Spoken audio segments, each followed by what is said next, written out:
Hi, my beautiful lovelies. Are you ready for chapter 2? It's called Nightlife. It's on page 8. Let me turn to page 8. Here we go. For the rest of the day, I felt sad, sad, sad.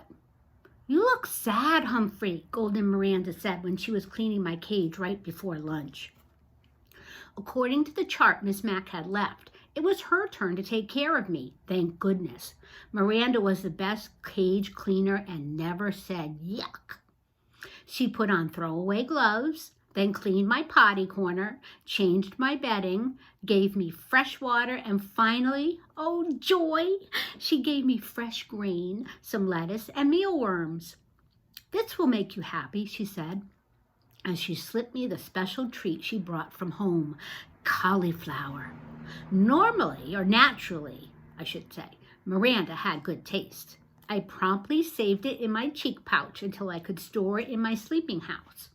Hamsters like to stash food for the future. After my cage was taken care of, I felt well enough to observe Mrs. Brisbane more carefully. Now, Miss Mac was tall, wore bright blouses, short skirts, and high shoes. She wore bracelets that jingle-jangled. She spoke in a loud voice and waved her arms and walked all around the room when she taught. Mrs. Brisbane, on the other hand, was short with short gray hair. She wore dark clothes and flat shoes, and she didn't jingle-jangle at all. She spoke in a voice just loud enough to hear and sat at her desk or stood at the chalkboard when she taught. No wonder I was feeling drowsy after lunch. All that nice food and all that soft talking. No wonder. Oh, wait. Is that all this hamster does is sleep? She asked at one point when she glanced over at my cage. Well, he's turnal, replied Raise Your Hand, Heidi Hopper. Raise your hand, Heidi Hopper, said Mrs. Brisbane. What's turnal? You know, turnal. He sleeps during the day, said Heidi. I was wide awake now. Nocturnal, I squeaked. Hamsters are nocturnal. Oh, you mean nocturnal, Mrs. Brisbane said, almost as if she understood me. She turned and wrote the word on the board. Can anyone else name an animal that's nocturnal? Owl, said Heidi. Raise your hand, Heidi, said Mrs. Brisbane. But that is correct. An owl is nocturnal. Anyone else? A voice shouted out, My dad!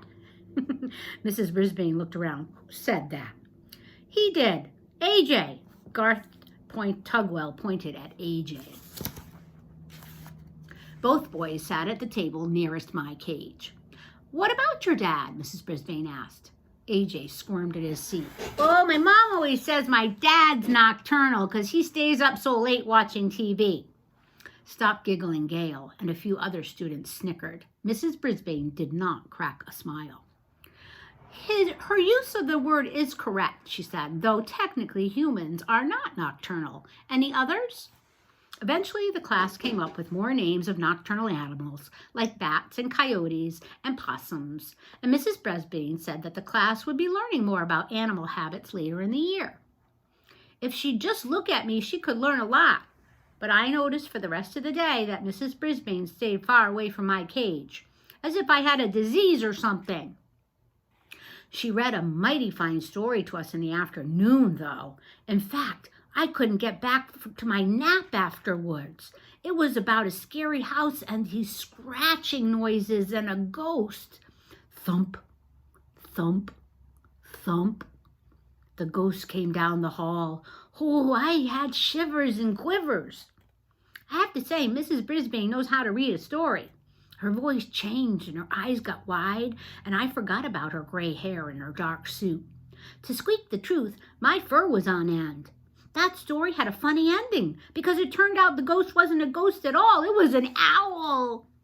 At the end of the story, everybody laughed, even Mrs. Brisbane. I was beginning to think that life with this new teacher wouldn't be so bad. But I'd changed my mind when the bell rang at the end of the day, and all of my classmates raced out of the room, leaving me alone with her. She erased the chalkboard and gathered up her papers. I could tell we would be going home soon. Suddenly, I began to worry. What if Mrs. Brisbane lived in a scary house with spooky noises and a thumping ghost? Or even worse, what if Mrs. Brisbane had a scary pet like a dog? My mind was racing as fast as I was spinning my wheel when she finally approached and looked down at me, frowning. "Well, you're on your own now," she said. With that, she closed the blinds and walked away, but I heard her mutter, "Rodent," under her breath. She left the classroom and closed the door. She left me alone, all alone in room 26. I had never, ever been alone before. As the room slowly grew darker and quieter, I thought back to the happy times at Ms. Mack's apartment. There was always Sherry's lights on, and music, and telephone talking. Oh, and dear, during the day, I never noticed how the clock on the wall ticked off seconds one by one very loudly. Tick, tick, tick. I was feeling sick, sick, sick. I wondered if there were any owls around room 26, or even ghosts. I tried to pass the time by writing in my notebook about Pedorama and my days at Miss Mack's apartment. Writing took my mind off my jittery nerves. But eventually my writing paw began to ache, and I had to stop my scratchings. If only I could roam free as I had at Miss Mack's apartment. Then I remembered the lock that doesn't lock. It only took a few seconds to jiggle the door open. I skittered across the table, then grasping the top of the table leg tightly, I closed my eyes and slid to the ground. Ah, freedom! I dashed along the shiny floor. I darted between the tables and chairs. I stopped to nibble a peanut underneath Stop Giggling Gail's chair. It tasted delicious, and it made the coolest crunching sound. I chewed and chomped and gnawed and nibbled, and when I stopped, I heard the sound. Thump, thump, thump. Just like the story Mrs. Brisbane had read to us. Thump, thump, thump.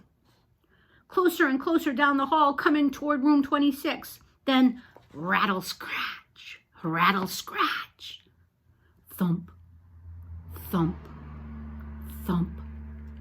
Suddenly, I longed for the protective comfort of my cage. I dropped what was left of the peanut and scampered back. But when I got onto the table, I thought a terrible thought. I had slid down the smooth, shiny leg straight down, but how was I ever going to climb up there again? I flung myself against the table leg, grabbed on, and pushed up, up, up. But I had only made a little progress when I began to slide. Down, down, down. I was right back where I started. The rattling got louder. The sounds weren't coming toward room 26 anymore. They were coming in room 26. Just then I noticed a long cord running down from the blinds. Without hesitation, I leaped up and grabbed the cord and began swinging back and forth. My stomach churned and I wished I had never touched that peanut. But with each swing, I got a little higher off the ground. As soon as I saw the edge of the table, I closed my eyes and dived toward it. Whoosh! I slid across the table and scampered into my cage. And as I pulled the door behind me, I was suddenly blinded by light. The something had turned on the lights and was clomping across the floor. It was huge and heavy and coming right toward me. Just then my eyes adjusted to the light and I saw something. It was a man. Well, well, who we have here? Is this a new student? A voice boomed. The man was smiling down at me. My, that was a lovely piece of fur on his upper lip, a nice black mustache. He bent down to peer in at me. I'm Aldo Amato, and who are you? I'm Humphrey, and you scared me half to death, I told him, but as always, it came out as squeak, squeak, squeak. Aldo squinted at the sign on my cage. Oh, you're Humphrey. Hope I didn't scare you half to death, he said with a laugh. I've just come to clean your room. I come every night. Where have you been? He said. He rolled up a big cart with a bucket of mops and brooms and all kinds of bottles and rags on it. Oh, that's right, he said, as if having a real conversation. Mrs. Brisbane came back today. She's a good teacher, you know, Humphrey. Been teaching here a long time. Wish I had a good teacher like her. So, say, do you like music, Humphrey? Squeak, squeak, squeak. I tried to tell him I love music, almost as much as I love Miss Mac. And suddenly a song came blasting on the radio on his cart, and he set to work, sweeping and mopping and moving desks and dusting. But Aldo Amato didn't just dust and mop. He spun and he swayed, he hopped and he leaped, he twisted and he twirled. How do you like the floor show? Aldo asked me as he grasped the mop as a dancer holding his partner. Get it? It's a floor show because I'm cleaning the floor. Then Aldo roared the biggest of all laughs I'd ever heard. His big mustache shook so much I thought it might fall off. You like that? I'll show you talent, real talent, Humphrey. Aldo Amato picked up his broom and very carefully stood it up at the very tip, balancing on one outstretched finger. It wiggled from side to side, but Aldo moved with the broom and managed to keep it balanced straight in the air for an amazingly long time. When he was finished, he just bowed deeply and said, "What do you think? I'm going to join the circus!" And he roared again.